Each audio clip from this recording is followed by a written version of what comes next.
Ini Rick. Hari ini dia tidak mahu dirakam, tetapi anda menekan play lagi.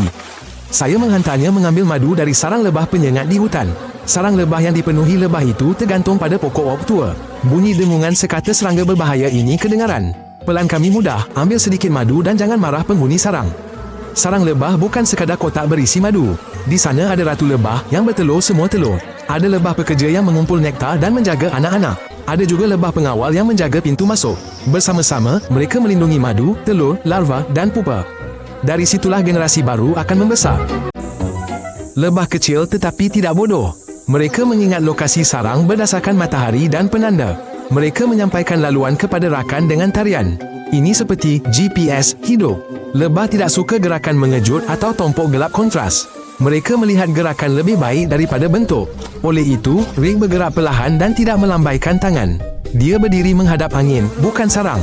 Ini agar bau Rick tidak sampai ke lebah. Baju kuning dengan zip hitam adalah idea buruk. Bagi lebah, ia seperti bunga besar untuk didekati. Rick cepat menyarungkan kain kelabu, menutup leher dan pergelangan tangan.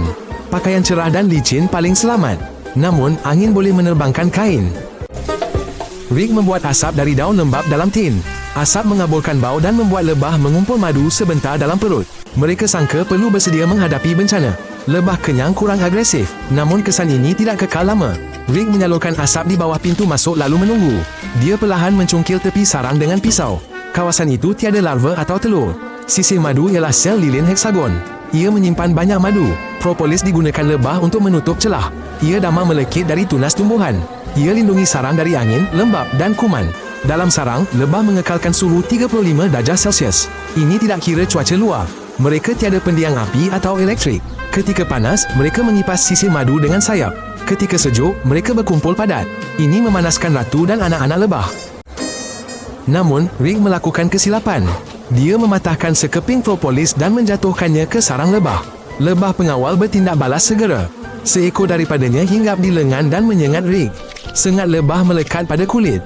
Kantung racun terus berdenyut. Rick segera mengikis sengat agar kurang racun masuk ke tubuhnya. Ada lebah madu, lebah liar dan tanpa sengat. Cara pertahanan mereka berbeza. Namun semua tahu siapa yang mereka lindungi dan bertindak bersama. Bau kecemasan seperti pisang cepat merebak di udara. Ini isyarat kepada lebah lain, datanglah, perlindungan diperlukan. Lebah mengesan bau dengan antena mereka, lalu bertukar mod serangan. Rick menutup muka dengan kain, lalu perlahan bergerak di sebalik semak, cuba tidak menggoyangkan tangannya. Tetapi sekawan lebah bangkit dan menyerang. Lebah menyasarkan muka dan anggota badan. Setiap sengatan menyebabkan sakit pedih serta merta. Kulit menjadi merah dan bengkak. Jika banyak sengatan, lemah, pening dan sesak nafas mungkin berlaku. Ini amat bahaya bagi mereka yang alergi atau disengat ratusan kali serentak. Rick kini mengalami hampir sebegini. Dia tahu perkara pertama ialah membuang sengatan dengan cepat. Kemudian sejuk dan basuh kawasan itu dengan air. Jadi dia berlari ke tasik. Rick sakit sangat kerana racun itu ada bahan yang merosakkan sel dan menyebabkan keradangan, dan ada pula yang membantu racun merebak cepat. Ini adalah pertahanan yang kuat untuk sarang lebah. Secara purata, 500 atau lebih sengatan bahaya bagi manusia. Namun bagi penghidap alergi, kadangkala satu sengatan sudah cukup. Akhirnya, Rick tetap membawa pulang bekas madu itu. Namun dia kembali tanpa mood dan dengan peraturan hidup baharu. Kini dia hanya akan makan madu dari kedai. Langgan dia kesakitan sekarang.